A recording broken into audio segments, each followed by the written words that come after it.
প্রত্যেক মুসলমান নর নারী মুকিম মুসাফির সবার উপরে আল্লাহু আকবার আল্লাহু আকবার লা ইলাহা ইল্লাল্লাহ আল্লাহু আকবার ওয়ালিল্লাহিল হামদ একবার পড়া উচিত। জিলহজ মাসের গুরুত্বপূর্ণ একটি আমল আছে আইয়ামে তাশরিক।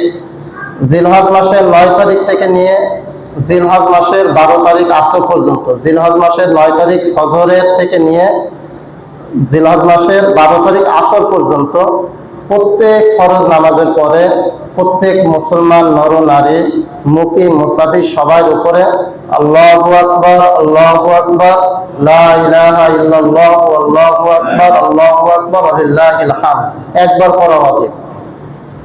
প্রত্যেক মুসলমান নর নারীর উপরে, মুসলিমদের উপরে, সাবির মুসাফির সবার উপরে প্রত্যেক ফরজের নামাজের পরে একবার আইয়ামে তাশরিকে তাকবীর একবার বলা কি ওয়াজিব।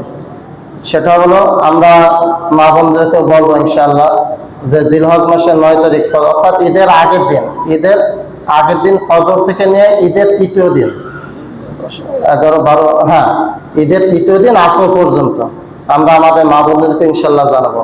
আল্লাহ তাআলা আমাদের সকলকে যে আলোচনা করলাম, আমাকে এবং আপনাদেরকে সকলকে আল্লাহ তাআলা আমল করার তৌফিক দান করেন।